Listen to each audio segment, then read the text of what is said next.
right. Do you want to start us off? Yeah, g'day. Sup? Hello. How are you, Riley? I am so excited to actually build the ISS components because I've got my stand and a shuttle, and now I just want to build the ISS. So I'm like super keen to just jump straight in. Amazing. How are you? I am tired. So today I was like, I know what I'm going to do on my Sunday. I'm going to get up really early. Well, not early, but like me early. And go outdoor bouldering. So I went bushwalking and then bouldering outdoors. In fairness, I didn't do a whole lot of bouldering. I did a lot more sort of just like staring at the rock and then sitting on the rock and then like looking at the trees, appreciating the view.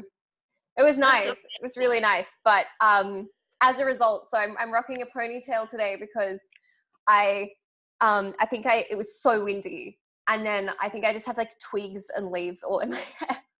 And I got back and I didn't have time to like brush it or anything. So I was just like, this'll do. Yeah. Your hair looks mate. But it was really good. It was so nice. But you know when it's like really windy and then you feel really tired? Yeah. Yeah. And I think I got sunburnt, which is ridiculous because I'm so white. But I don't know if you can see, but I'm like a little bit pink. I can't see that you're pink at all.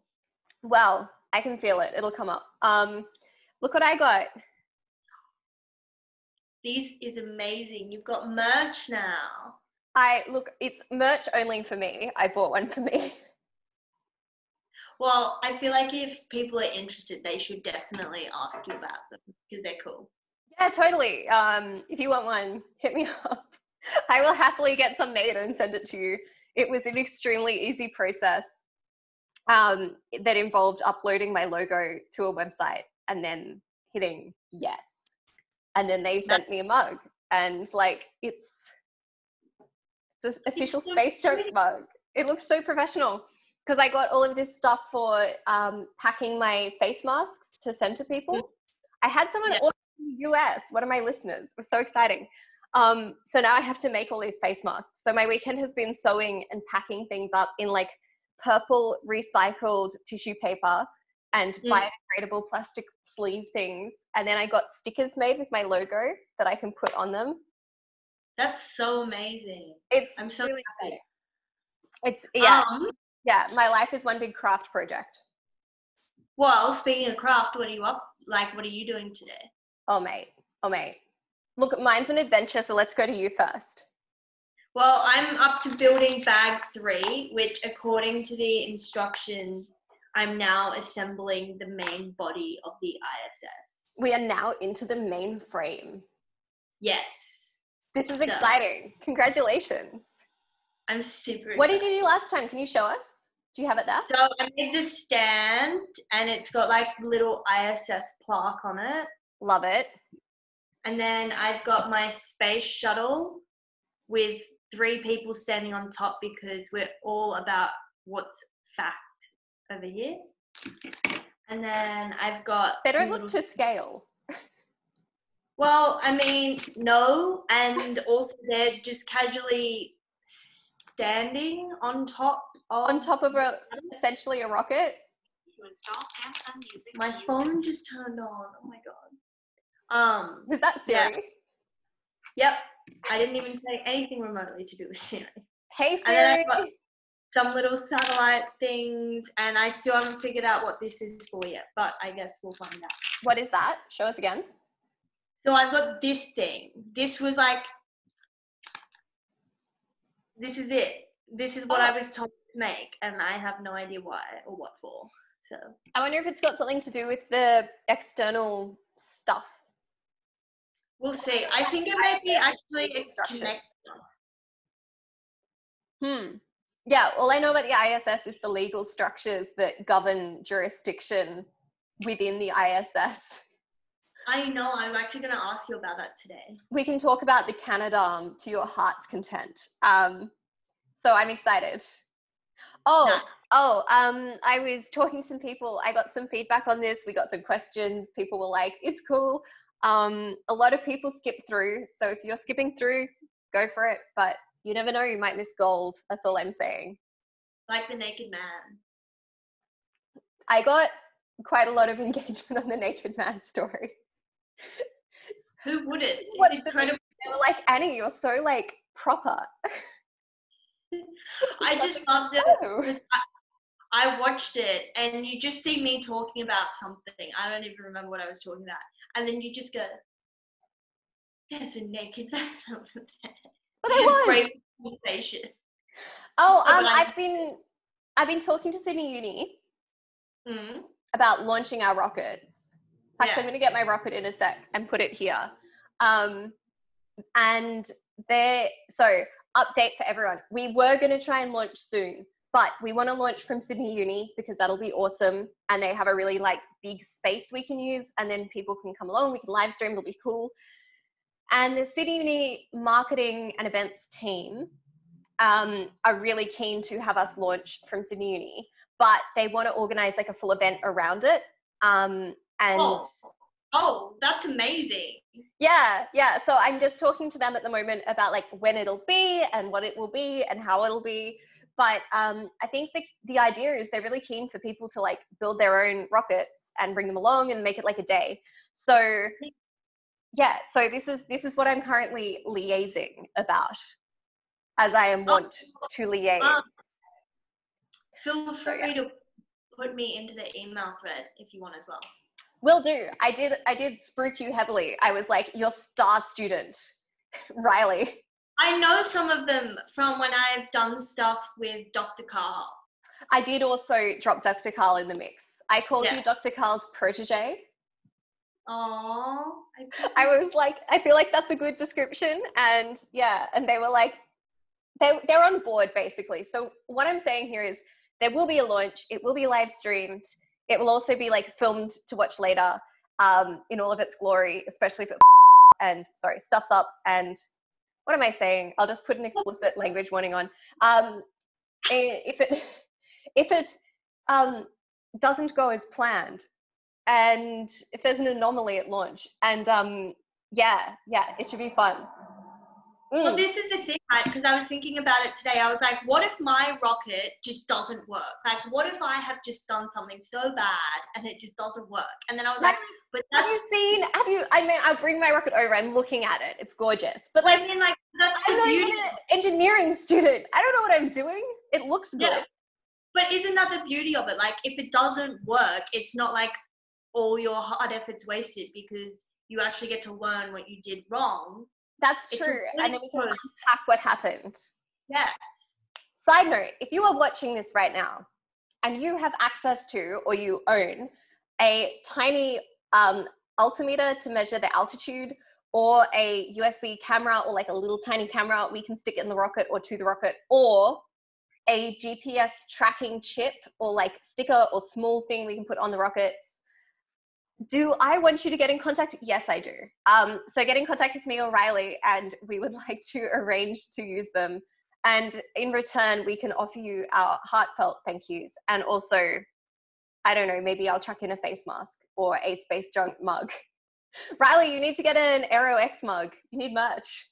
Oh my God. All right. Well, we'll give you some merch is what we're saying. And the merch will be like negotiated as to what you want, basically, because we want those things. So all right, well, I'm gonna start building. What are you up? Well, okay, but you start building. I'm gonna get my rocket and then I'm gonna announce what I'm doing because it's cool. All right, but all right. You chat while I get my thing. All right.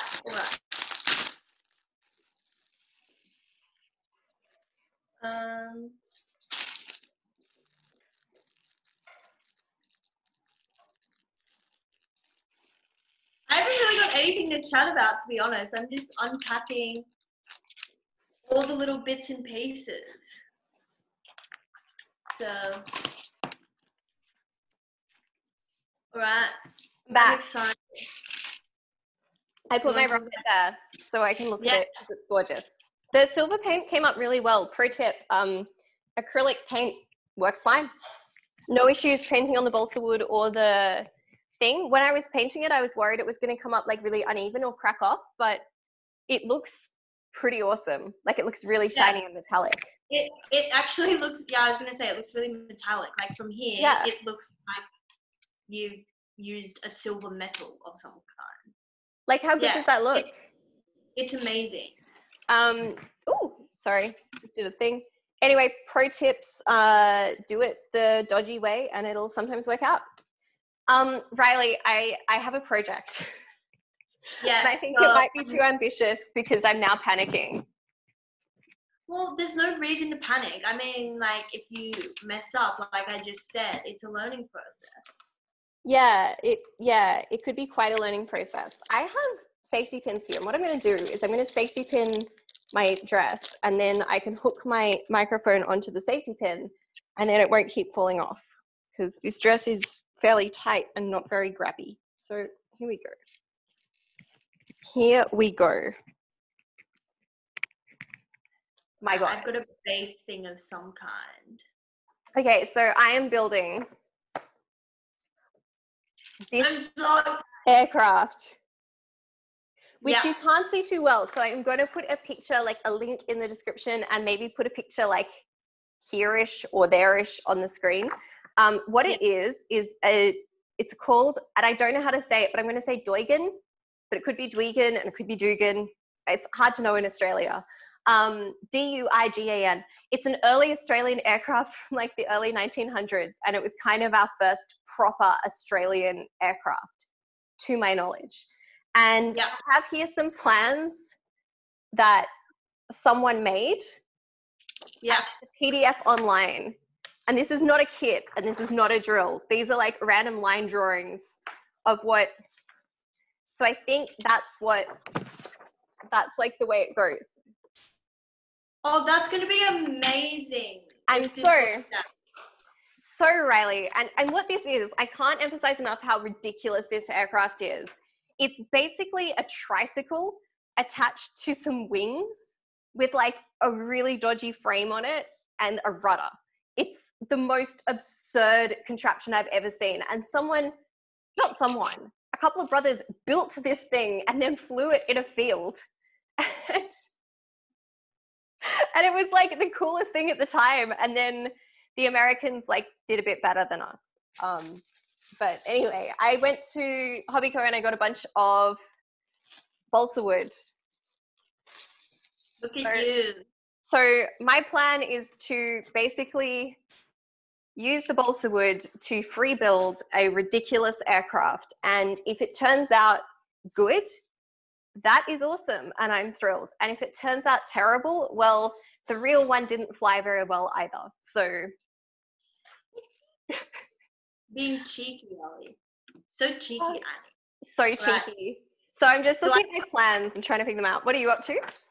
Well, I've got a whole bunch of clasps now on my main body, so I'm guessing these are going to connect to other parts when I get to that. So it's still relatively boring right now. But how are you going to start? It's a fabulous question. I think I'll probably start with the wings because they look easiest. They're kind of like rectangular shaped, and it's really weird because I guess aircraft design has developed so much that now everything's really curved. But early aircrafts were more sort of boat-like in that they kind of had wings that was shaped a bit like early sails, you know, those square sails you see on pirate ships or like gaff-rigged ships. So I think I'll start there, and then here's the bit for the propeller, which I'm kind of keen to do.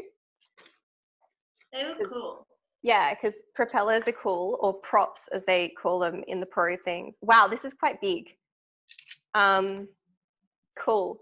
And there's no instructions. This is some dude drew some pictures based on an aircraft model that he found in a museum and was like, here you go, internet. And I'm now using them. So now you can give him some informative feedback. I don't know that many people would have built this because I don't know how much interest there is in building esoteric Australian aircraft from the early 1900s that didn't really work very well. And that's not a criticism on the Joygan brothers. That's absolutely like just what the world was like then. I think I lost a bit. How is this possible? Is it that weird little lumpy bit you had before? No, I found it. They all are just beginning to look the same. Like, look at this bit, Riley. Oh, it's a mini contraption. So, like, it's got, like, wheels, but also sleds. I was going to say, and it's shaped like a boat with a propeller. But if you think about it, like, when planes were first, I guess, like, created or invented, our only real reference to something that would transport over, like, large distances was a boat. That's true. And although also, I'm losing all of the bits of paper. This is already a terrible idea. Also, those amazing wind sleds that people made that, like, they put on a big lake and they attached a sail to a sled that had runners on it. And then you'd sail, like, on the ice. Yeah. Yeah. So I guess we had those. And then it was just a case of, like, okay, so we have a boat that sort of runs by the wind on a surface. So then how do we make that pick up into the air like a bird does? Yeah. Yeah. Yeah, Did it was enormously successful. Did you get any questions or topics to talk about? Oh, yes, I did. Did you? I did. I got a very philosophical question. Okay. I now have to try and find where people's responses are. Oh, got it. Oh, I've got some really great questions for you. They are asking, because we've been speaking about, like, weapons of mass destruction. So they're asking questions about laws related to space weapons. Yeah. Okay. Well, shall we talk about that? All right, sure. And then, all right, so I've got a few. So okay, I had some interesting ones. I think I screenshotted them. I'm so bad at Instagram. I'm giving up. If I missed your question, I'm sorry. I'll try and find it later, and we'll be more organized. All right. So my first question was from a person called Dexter Ironstark 100. Now, Dexter. They sent in two separate questions, and they kind of, like, follow on with each other. So the first one was, is any nation allowed to use a laser cannon satellite to attack another nation from orbit, like an Iron Man satellite? So I guess it's like, you know, the Death Star, but if you created a satellite which was weaponized, couldn't you still technically use that because it's not a weapon of mass destruction? I see. So the question is, can you put a satellite into orbit that has the capability of firing a giant laser back at Earth? Yes. And thus being a weapon? Yes. Okay, this is such an interesting question. I know. I was like, Annie's going to have so much to say. So there are some things that are posited to exist. I should say straight up, like, there are no weapons in space. That's obviously not true. There are some things in space that might be weapons, but no one's admitted to putting weapons in space. And for the past, like, 30 years, there have been UN meetings through UNIDIR, which is the United Nations Institute for Disarmament Research, I want to say, which one of my friends used to work at, and I've interviewed him on the pod about this. But anyway, for the past 30 years, there have been UN meetings where countries have come together to try and agree about weapons in space, because under the Outer Space Treaty, which we know from by now is, like, the thing. Yes. And I have a video where I read all of the space treaties in their entirety while drinking tea. I skipped through bits of it, but I have watched it. It's like slow TV, but slow listening.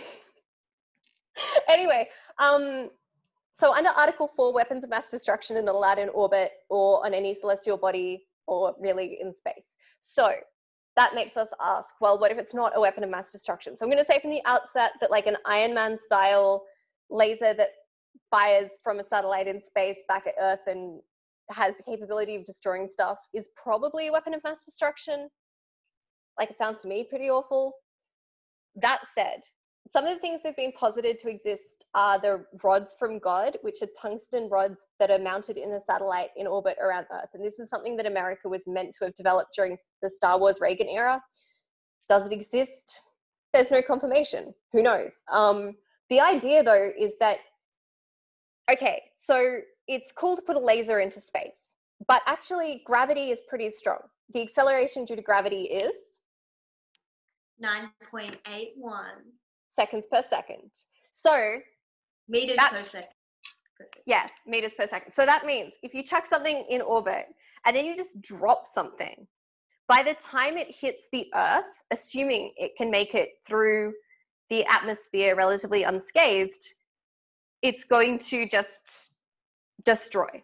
And so the theory is the rods from God are these tungsten rods that you line up over where you want to drop them. You drop them. You can do it with a lot of accuracy because from space, so when we look out at space from Earth, we have to use adaptive optics to align wavefronts because the atmosphere messes up what we can see. But when you're looking back at Earth from space, everything's really clear, which is why satellite imagery is such a cool thing. Did you just destroy something, Riley? Yes. Oh no. We've got some, I guess, exterior potentially. Anyway, sorry, keep going. No, and so that makes you think that if you wanted to destroy something from space, so you can like drop a nuke or you can fire a giant laser, but actually just dropping a physical object like a small tungsten rod onto a spot on Earth will leave a crater like equivalent of launching a nuke at someone. So it's pretty full on because just like the velocities involved and everything. Now, this is just like a theoretical thing, and I say again, we don't know that there are weapons in space, and we hope that there are not, and there is negotiations always going on about trying to develop treaties around avoiding placement of weapons in space and more broad stuff on that, as well as specifics. So in terms of lasers, as I understand it, and Riley, you'll have to pop something in here, but the issue would be to fire a giant laser, you need like a power generation source. Yeah, you would need a power source. 100%. And like, what would you use for that?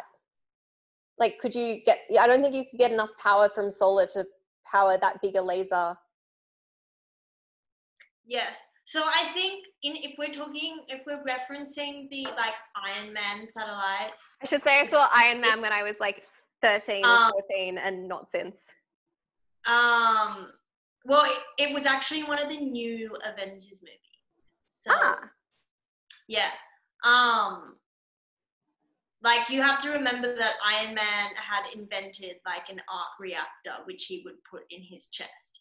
And that had like incredible amounts of power, which is what I'm assuming was like the basis for the power generation in this satellite.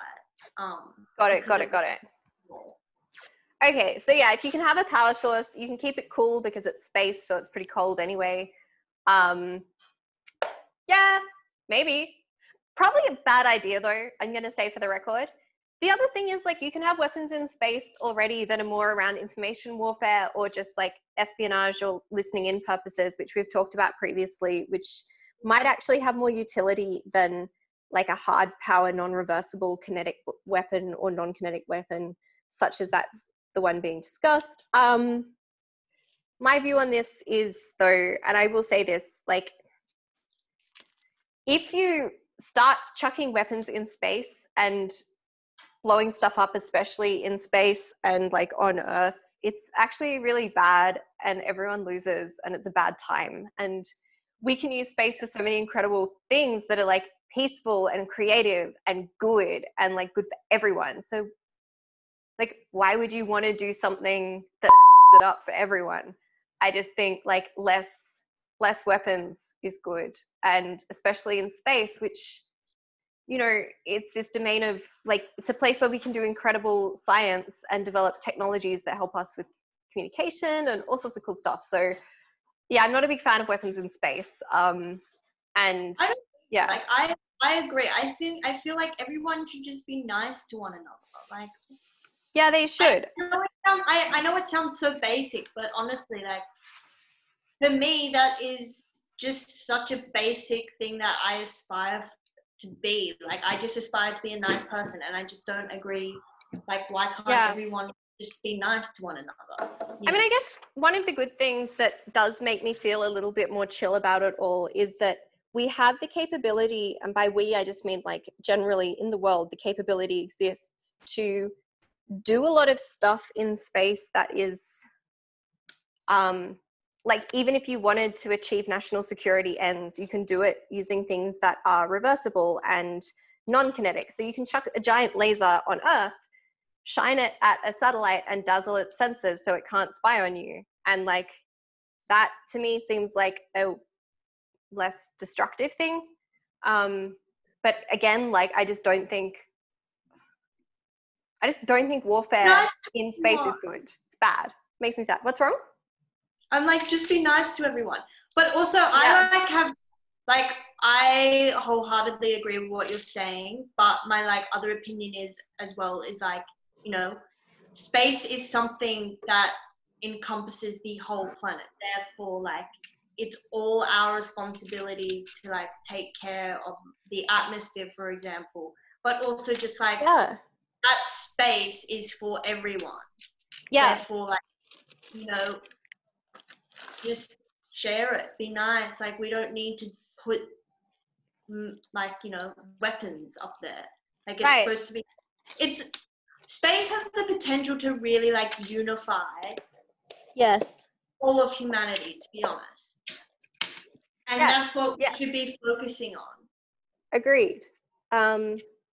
Yeah, I totally agree. I just think like, don't be and especially not in space, which is a place that is an awesome place for all sorts of stuff. We only have one of them. Let's not bugger it up. Cool. So then the follow-up question, I think we've already touched on it a fair bit, but it was just like, if a laser cannon satellite was used, would it lead to a space war? So I guess we could kind of spin the question so it's more like, if a country was found to have a weapon in space and like confirmed it, what would that do on like a legal perspective? That's a good question.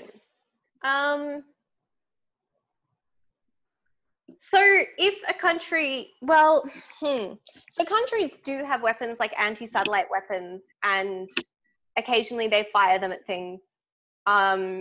India's done a test recently. Ooh, cool. Coming along. What does it do? Well, it creates concern, obviously. It can lead to like tensions and rising tensions and escalating tensions.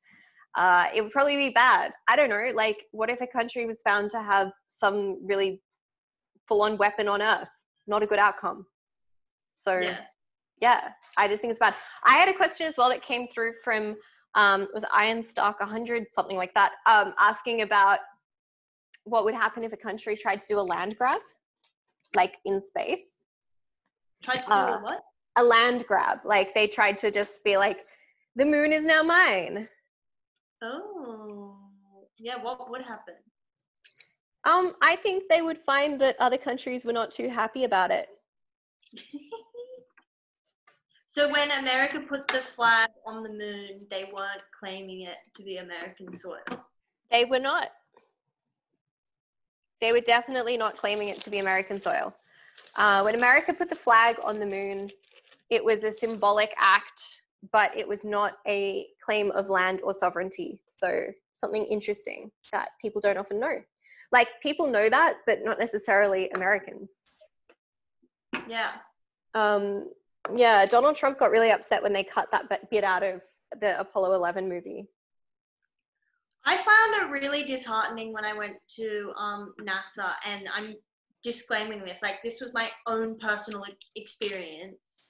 So I mean, like, I could have just had a totally random event that happened to me. But like, when I was there, you know, I was loving the whole experience, and obviously for me it was like a fangirl moment. But it made me really sad when, like, I was walking through one of the space shuttles and there was this whole family there, and there was a comment made which was, this would have been really cool if it actually went to space.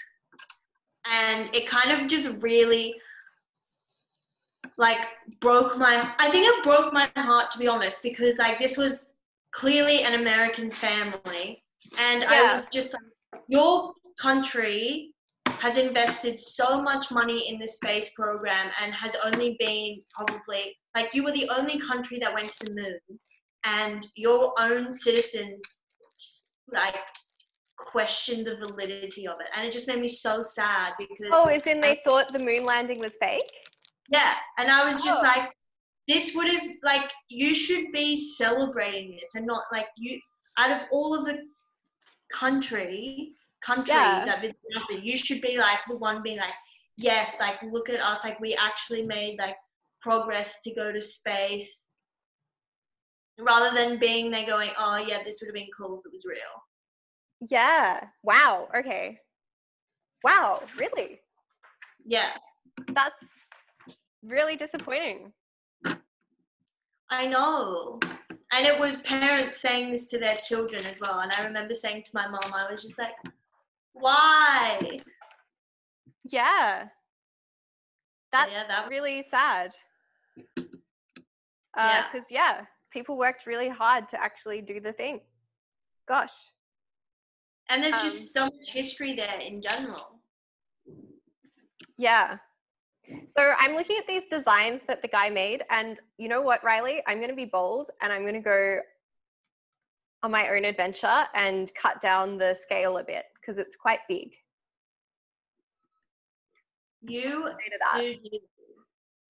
This might be totally disastrous. Look, I'm going to say this aircraft design is going to be loosely inspired by this aircraft because it's quite complicated. I'm going to say it's going to be this long, the wings. How's that going to leave me? Maybe I'm making all that. See, I'm just such a, like, big advocate of learning. So for me, I'm just like, the whole process is learning, like, you know. Yeah. Don't teach yourself. You're teaching yourself something new. I am teaching myself something new. Let's cut these.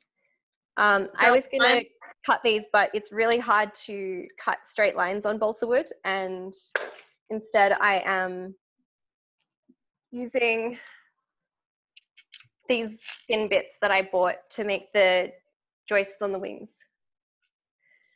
Nice. So I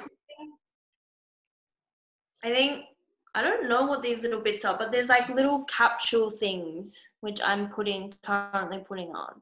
And we now have, like, 4 layers and an underlying layer. Awesome. So. We had a lot of questions about nuclear propulsion, but I feel like we covered them in previous ones. Did you have any other questions that came through? I did. I had a question on, so this was my philosophical question. Oh no, I feel like we just did a philosophical question. This one's more to do with physics. It's, for how long will the universe expand, and if forever, why? Now, this is totally your question. To the best of my knowledge, and I'm saying this with the full disclaimer of, if I'm wrong, please correct me. It's not going to expand forever. It's actually going to reach a point where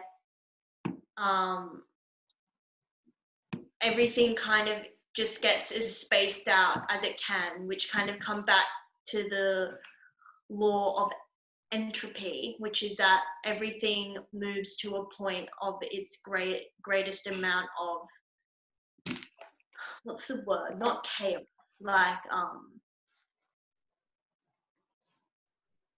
my god, I'm blanking. Greatest amount. I'm gonna cheat here. I need to look up. I'm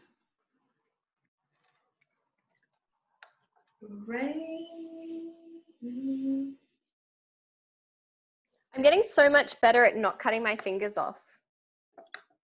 That's amazing. Yeah, so what I wanted to say was that it relates to the second law of thermodynamics, which is that the total entropy of a system will never decrease over time, and it will tend to the point of maximum entropy. And basically that's what is happening to our universe. It's expanding until it reaches its maximum point of entropy, which is why I don't believe it's going to expand for forever.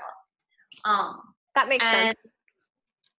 I believe I was having a discussion with a physicist professor at UCID. Yeah. That when it gets to that point, the universe will actually be so cold that very like star activity will pretty much cease to exist, and the whole universe will kind of just die. How does That's that one make of you the feel? proposed ways that like the universe is potentially predicted to just die. How does that make you feel, Riley? I mean, honestly, it doesn't really bother me because I'm going to be well and truly dead by the time that happens. So I'm kind of just like, oh well. But I think if I'm thinking philosophically, I would be quite sad. Yeah. But there is a theory that our universe is kind of like in a rotation where like it expands and then it contracts and then it undergoes a big bang again, and like the whole time period happens again. Which is really interesting, because if that was to occur, assuming all the conditions are the same, because all of the ingredients are the same and the physics that like does the crunch and then the bang again would conceivably be the same, do you think that humans would exist in every reiteration of the universe? If everything was the same, yes. In which case, do you think everything is predetermined? Ooh. How do you feel about determinism? I mean, from me saying the statement of that everything, all the conditions are the same, I guess me, like the logical way of thinking, moving on from that statement would be, yes, everything is predetermined. But in saying that, for me, there's the concept of,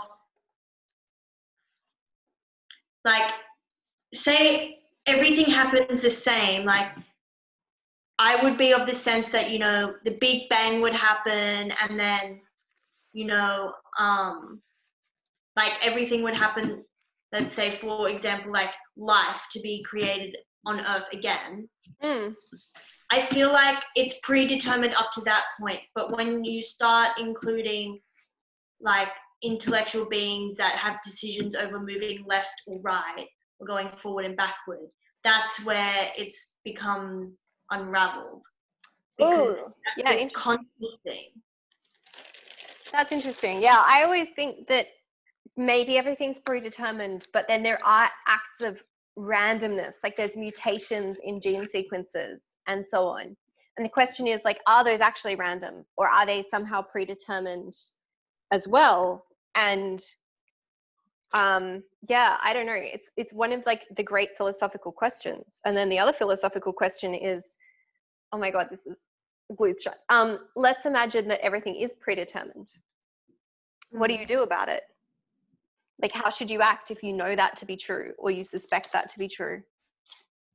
Well, I guess, see, this is where I get not kind of tripped out, but like, I don't know, because my response is that would be predetermined, that you determine that everything is predetermined. Therefore, your actions are still predetermined. Because a great example of this, right, is have you watched Umbrella Academy? No. Well, you should watch it because it's a great show and there's a great mixture of characters and Okay. yeah. But basically what happens is there's this whole idea that there's these kids born on this one day. I think it's October 1st, 1989 or something. Mm-hmm. And they have powers. And then this rich Russian billionaire bought 7 of them and put them in the Umbrella Academy where he taught them how to master their powers. Anyway, one of them had the ability to time travel, and he went into the future to the apocalypse and got stuck there because he couldn't figure out how to travel back.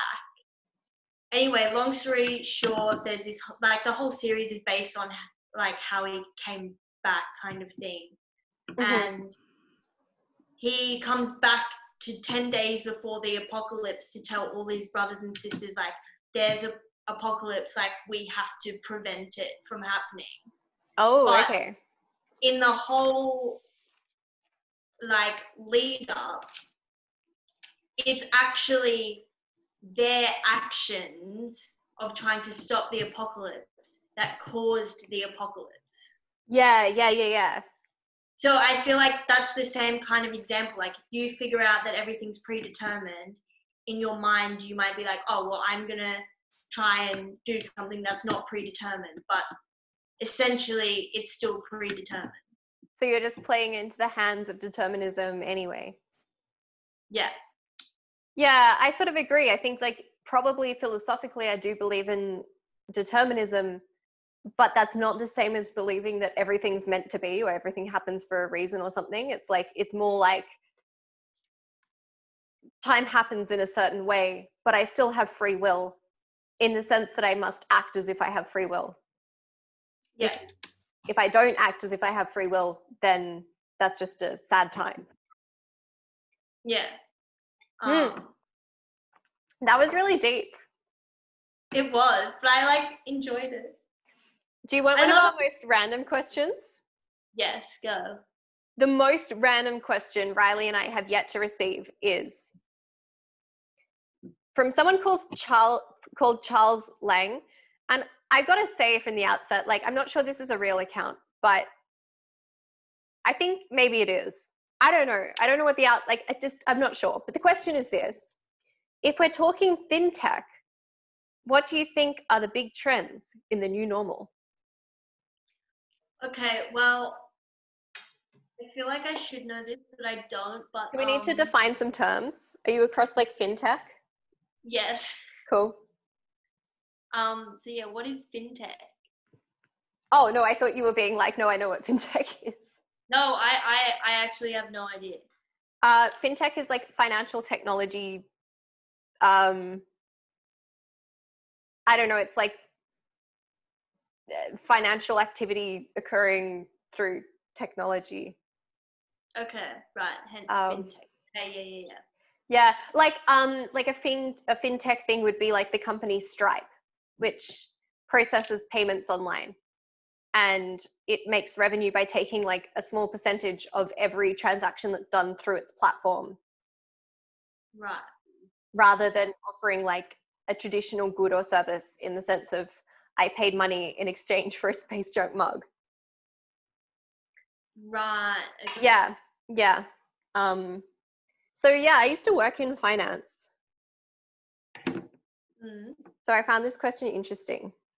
Well, I should definitely measure, like, the distances between this to determine where to put things, but I'm not going to. I'm just going to guess. Yeah. You get my pun? Haha! I love it. so And the reason I'm going to guess is because I think the original aircraft was also pretty dodgy. So I know I should measure. Also, I don't know where my ruler is. classic. That's the main reason I'm not measuring. That's lazy. I really ought to not do that.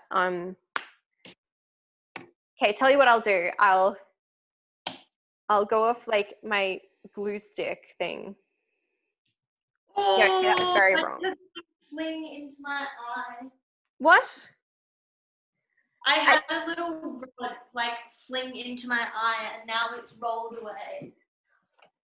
I'd like to say, Riley, I think it's very unfair that I'm still here with the hobby glue fumes and you're doing Lego. Oh, I was reading about hobby glue today. I don't like Riley being random, reading about just hobby glue. And do you know they actually make it so that if you purposely are going to be someone who sniffs it, you actually get like violently ill. So the reaction that we have to it is because of the additives to make you ill, because sniffing glue is bad. Yeah. That makes a lot of sense because I would say it's not a pleasant experience. Yeah. So that's why we both ended up getting bad headaches. Yes. And I think that's going to occur again. But going back to fintech while we're here, I will say neither of us are going to give financial advice. So just chill out. Like, I don't know what the fuck I do, and Riley does aerospace engineering. So let's not get ahead of ourselves. But, you know, it is interesting. A lot of people are like, what is this new generation doing? And like, what do they want? And so on. And there are some differences. I feel like my parents' generation and the baby boomer generation were really into possessions. Yes. Like they want to buy like a good car so that they have a car. So then they're like, this signifies what I've achieved. And then I guess the millennial generation, or what are we, Gen Y? No, we're up to like Gen Z? Yeah, but like Gen Y who comes between. So I'm probably like the tail end of Gen Y, or maybe slightly Z, is like really into travel. And so we like want to achieve wealth and then show wealth through like traveling to cool places and like having things that not having things, but having experiences that other people don't have. And that's what we want to do. And then the next generation that comes after, it seems to be more about like ideology, and you want to show that like you're aligned with a particular way of thinking, or it's less about consumption and more about conspicuous ideological standings, I guess is a way to put it. But like you buy a thing because it shows that you're eco-friendly, or it shows that you're super woke. That's what motivates consumption. See, for me, maybe I'm just different and weird. Like, you know, I'm not saying that, you know, I don't try to, you know, align myself to having good values or whatnot, because I do. Yeah. That was how I was brought up. But like, when it comes to me, like, buying stuff, I tend to buy things that'll make me, like, happy, and in the sense of, like, I can justify it for myself. Like, for example, you know, I would love to buy every video game under the sun, but I'm not going to do that because to me that's just going to lose value over time. But so anyone, like what the resale value is. Well, when I say value, I think to me it's more just like it's not going to be something I can come back to in, you know, my 60s or 70s and be like have the same enjoyment from it, I think. Yeah. Whereas like anyone who knows me, my weakness is book shopping, because for me, I'm like, books transport me to a different place, different time, where it's like, if I come back and I'm reading this when I'm like 70, I'm still going to love it just as much as when I bought it when I'm now like 20. So I will come home and I will have bought like maybe 4 or 5 books, even though I've got a massive collection which I haven't read, because to me, I'm just like, I love these so much. They give me so much happiness, and they still are going to give me value when I'm older. Which is why I have such a large collection of books already. So interesting. I think I'm the same with learning things. That's like my thing that I always will, I don't want to say spend money on, but it really is, but like invest in, like education and learning things. But it really is, I don't know. Like I think everyone likes to think that what they spend money on is valuable because that's why they spend money on it. But like I would look at spending money on a fancy handbag as like a total waste. But like I'll happily spend money on like doing lessons to learn a new skill or maintain a skill or like look, if I had the money of some very rich people, sure, I would go buy that expensive handbag. But would you? Yeah. I mean, if it was something like if I had so much money just sitting there and I was like, it'll make me happy, I'll use it for a few years, yeah, sure, I'll buy it. But as someone who's like on a student budget, my priorities for spending money on things that aren't related to, you know, basic survival is really for me limited on what gives me the most value like now and like most happiness, which is like I said, like books. For me, I'm just like, yeah, I can justify spending $100 on books. Yeah. But like right now, if you were like, you can have this Dior bag for $100 or you can have like a $100 Dimmix voucher, I think I would still pick the book voucher. Yeah. Yeah. And it's interesting, I think, like the way that this time of being indoors and not, I don't know, I guess indulging less in cafe culture, and you can't really do conspicuous consumption because there's no one to be conspicuous to. It's interesting the way it's changed my spending personally. Yeah. Like I'm spending a lot less money on travel, for example, but I'm spending probably more money on hobbies, like going and buying a bunch of balsa wood and being like, I'm just going to go do that thing because I'm going to really enjoy that project because I have time to do it. So like I think a lot of people are doing a lot more DIY at the moment, like with their baking bread and stuff like that. It's like, who would have seen that coming? I know, and it wasn't like only a few people were baking bread. There was lots of people baking bread. Yeah. Like, they still there are. were even like celebrity cook-offs where like they would tag each other in, like someone would bake something and then they would tag each other in someone else to bake something. Yeah. And I suppose that what's happening here is that like time used to be something that was worth a huge amount of money. So you would go out to a cafe and you would pay someone to make you a delicious breakfast and bake you bread, like because you didn't have time to do it yourself because you had to do other things and you like had a lot on. But now that we all sort of seem to have more time, it's like more about the experience again, and we value self-sufficiency, which might also be to do with the pandemic kind of mindset. Yeah. So yeah. So as to what that's going to result in like trends in the market, I don't know. I would say like maybe there'll be a lot of new stocks that come through, but overall I suspect we're headed for a very big recession. Yep. Sadly, I think that's very true. I don't think that's too wild of me to say, but you know, Danny's hot tip. Big recession coming. So you are providing financial advice? Not at all. This does not constitute financial advice. Good. Just to be really, really, really clear. Also, I'm building, so what I'm doing at the moment, because I haven't really spoken about what I'm doing, is I'm currently building the wings of what is basically a biplane. And I'm doing this with struts, which are very thin So it's like a ladder almost. See?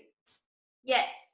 And what I'm going to do is over the top of those struts, I'm going to put tissue paper because I believe the early aeroplanes used a thin fabric. Yeah, they did. And the idea was to make it as light as possible. Like, you know how the birds have like really light bones? Yeah. Yeah. So I think that's what I'm doing. But Riley, can you tell me more about early aircraft design and how it's like changed now? I don't know like a lot of technical stuff. I mean, I know probably the general stuff, like, you know, people used to actually sit on top of the part of the wing structure. Mm-hmm. And that would be how they flew. And then obviously now the wings are kind of separate to where the people sit, or like the payload goes on the plane. Is that because we found it to be more efficient? Like, potentially, but I think it was more so that they were able to figure out how to make it more user-friendly.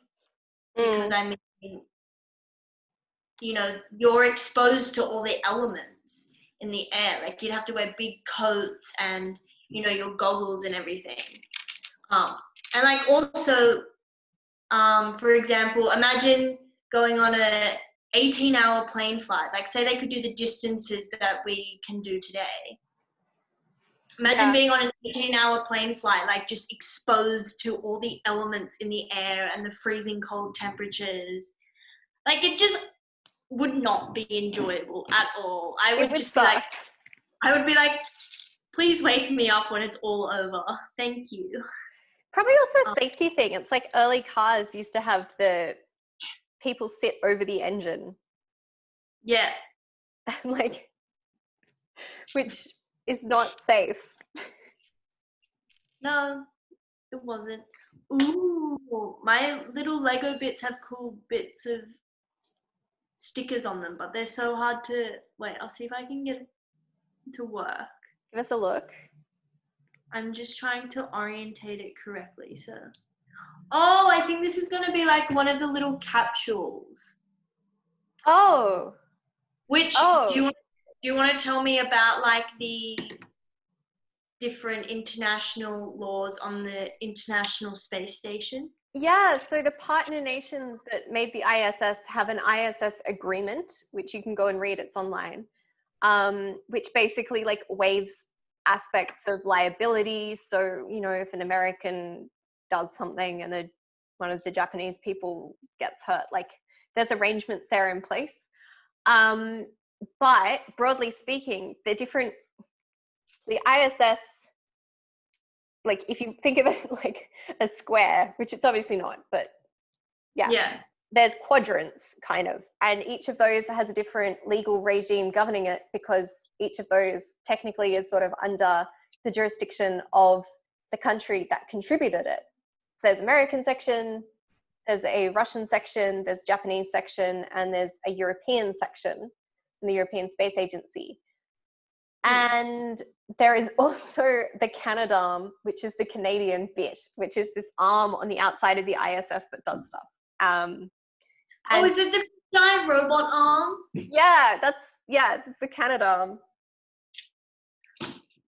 I'm such a child. I just refer to everything as like a giant robot arm. I just referred to the ISS as a square with quadrants. Oh, I have a question. Do you know much about Skylab? Almost nothing, but let's go for it. I finished a wing, look. Yay! It is so fragile. It's so light. So this will be one wing of the plane. There'll be another wing that I'm about to make that sits underneath, and then the plane bit that sits through the middle. Oh yeah, it's a biplane, right? It is a biplane. Yeah, with a propeller at the front. And I'm actually super excited to build like the undercarriage and stuff, but the wings are probably where I'm at the moment, because I'm still figuring out kind of how I'm going to make this work. I have bits. I don't know what these bits are, but I have bits. That is epic. Um, Where were we?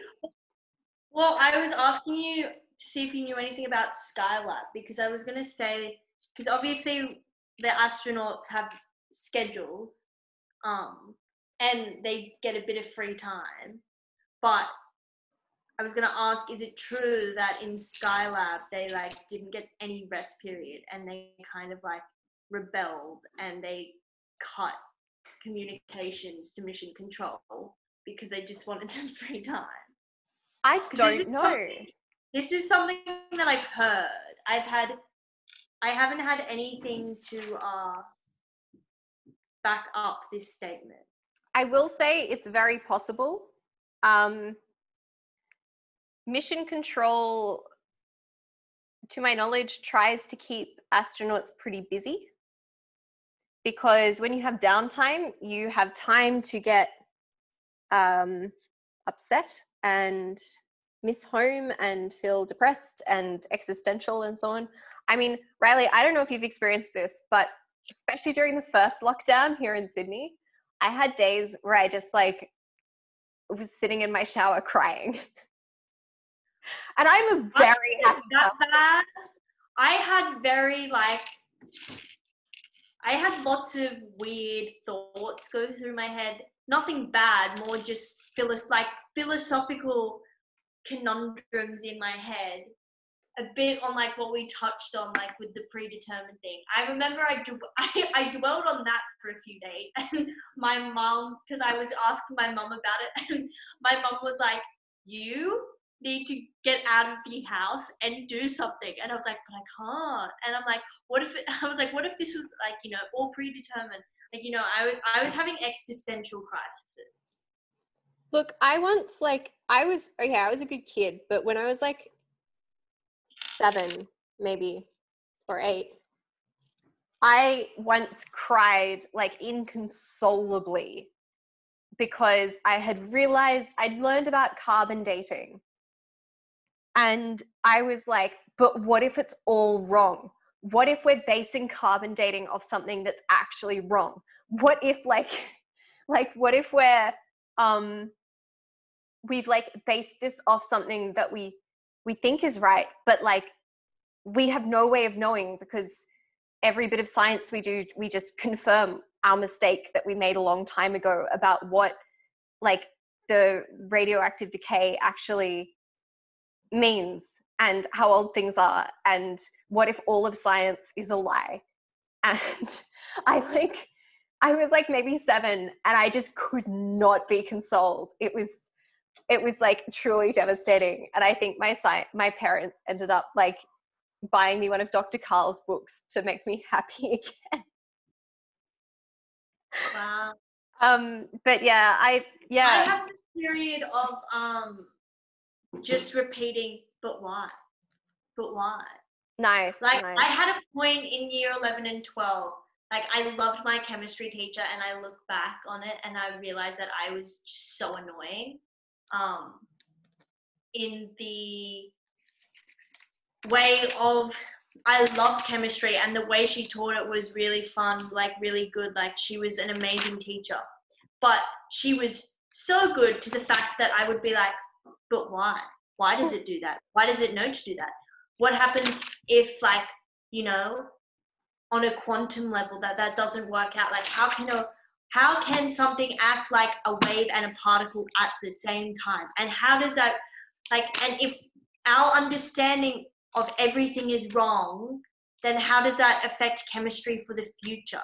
And she just would politely go, Riley, it's a great question, but I need to help the students. You're not struggling. She would purposely be like, Riley, you know what's going on. You need to answer the questions. I need to move on to people that don't actually understand what is going on. Oh no, that's such a thing. I had a question from someone who asked, when did I first become fascinated by space? And I have like an interesting answer to that, but I wanted to go to you first on that one. As in, like, me answer why I got interested in space. When did you first become fascinated by space? So I lived with my grandparents for a lot of the time in my childhood. And sorry, if anyone is actually watching what I'm doing, I have just done the same thing 3 times and I've had to redo it 3 times. Trying to align this properly so that I can attach my bits together, because that is the whole point of this. I have come to I'm tilting this down so people can see like what I'm building here. There we go. It's all clicked together. Ooh. That does look like a robotic arm. I need to make sure it's orientated correctly, because I don't think I did it right. Because that is supposed to be upright. The white thing is supposed to be upright. Oh no. Oh no, I'm getting such a headache from this glue again. I did it again. I messed it up again. I will answer this question when I can get past this one simple step that I can't seem to do. What are you trying to do? Connect it properly, but I didn't have it orientated correctly. But now this is what it's. Okay, how did I first get interested in space? Right, I lived with my grandparents, like I said. And my grandfather was always teaching me about, like, he loved plants, so he would teach me about plants, and like, so he was the first person that really got me interested in science in general. And then because he was Finnish, he would teach me like the Finnish language, and he would teach me the word for moon, which is cool. And then anyway, from that, he bought a telescope, and that telescope is really what got me interested in it, because I was amazed that I could see like something so far away, so close up. And you know, there was always lots of discussions with my grandfather and I, because he would read me a book before I would go to bed, and it would often be like an atlas, and I would be like, well, where's the one of the moon? Like, what do we know of the moon? So, you know, it was really him reading me books about like things on Earth, and then because of this telescope, I would be like, but what about on the moon? You know? And then that's so lovely. I think it was like a combination of a few things of like, you know, being taught bits about how things work in terms of plants, and then me being like, but why is the moon different? So, classic. Yeah, you know, but why? Can you tell I was that annoying kid that was just like, but why? Why can't I go to the party? But why? But why? So, yeah. I think it sounds like you were fantastic. Yeah. Well, see, that's a good answer. I gotta say, like, I always liked space as a kid. I was like interested in science, but I was also very interested in reading and history, and I don't know, I just like, I guess, I was interested in a whole lot of things, and like music and all sorts. And I would say like, I'm not really fascinated by space, which seems like a bad thing to say for someone who runs a space podcast, but I'm more fascinated with the way we react to space and engage with space. And I'm interested in philosophy, which, you know, often like metaphysics is a good overlap. And I'm fascinated, like I just got fascinated by space governance and space law and people who work in those fields and interact with and work with and in space way more than I am interested in space for its own sake. 1, 2, 3, 4, 5, 6 more. Which I think is interesting because like people often expect... Sorry, something just... What happened? It just fell off. I'm just interrupting you quickly to let you know that I'm connecting this bit all together. But I'm a bit confused how it miraculously all connects together, because there are extra parts suddenly on top of this thing that didn't have extra parts before. Oh no. Oh no, I just skipped a step, that's why. Ah. Good. Okay, sorry, we're gonna delay my connecting bit. Okay, that's all right. We'll stay with you on this one. We'll cross live in a moment, Riley. But yeah, so I don't know. I still don't know if I'm fascinated by space, but I am deeply fascinated by international astropolitics and sociology and so on. So yeah. But you know, that's also valid and also cool. I would say like that's a valid point. Yeah. Don't get me wrong though, love a telescope. Although my eyes have never really been good at looking through telescopes, so I really like them as a concept, but I struggle with them in a physical sense. I mean, that is fine. I figured it out. Riley figured it out. She is not quite a genius, but she figured it out. What have you figured out? What was your solution? How to connect it. There was an extra bit at the front now. Now look, we've got one part connected. How cool would it be to design Lego? I was actually thinking, I've had this discussion. Oh my God, bits just came off again, but from where? I don't know.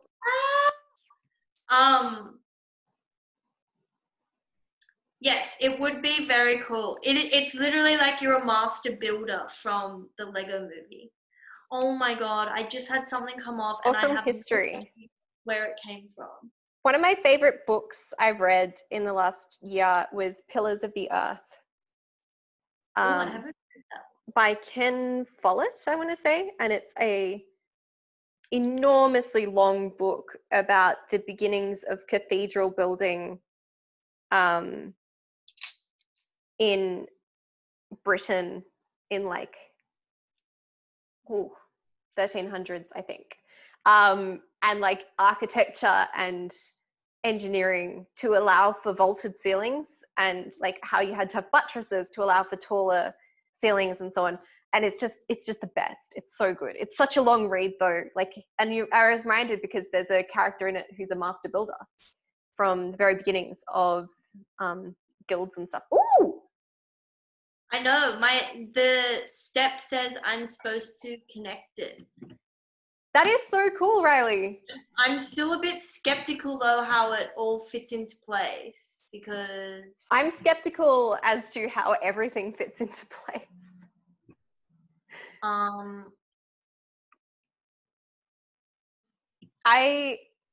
Is that the bit that connects to the stand? Right, okay. How big will this be? Can you show us with your hands? I think it's supposed to be like this big. What? Yeah. Okay.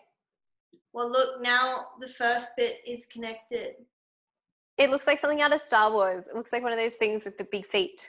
Dong, dong, dong, well, I actually want to build one of those. That sounds pretty cool. That does sound amazing. I was just looking to see if we have more questions. I think we should probably finish up soon. Hey. Yeah, I'm gonna finish. So like, I finished this like bag. Like, I've only got some very small things to build, but in saying that, because they're small, I should be quick. We got a really good question for next time. So I am going to save that and hopefully remember. If you want. Huh? Wait, we can end here if you want. Well, I'm waiting for stuff to dry, so I thought maybe we just like start finishing up. Yeah. I've got a box anyway, so I can just put all my stuff in a box. Ah, cool. What have you got planned for the week? Are you starting this week? Yes, I'm teaching, and I have been working hard preparing online course materials and so on. So I'm excited. If you're taking my course, shout out. All right. Well, I'm excited for next week's build, but until then, I'm going to be very busy doing uni. What are you taking as your courses? Sorry, I just realized I was supposed to be in a meeting. Oh no! That's right. No, you need to get to your meeting. We'll finish up. All right, sorry. Riley's got to run. All right. See you. Bye. Bye. See you next time.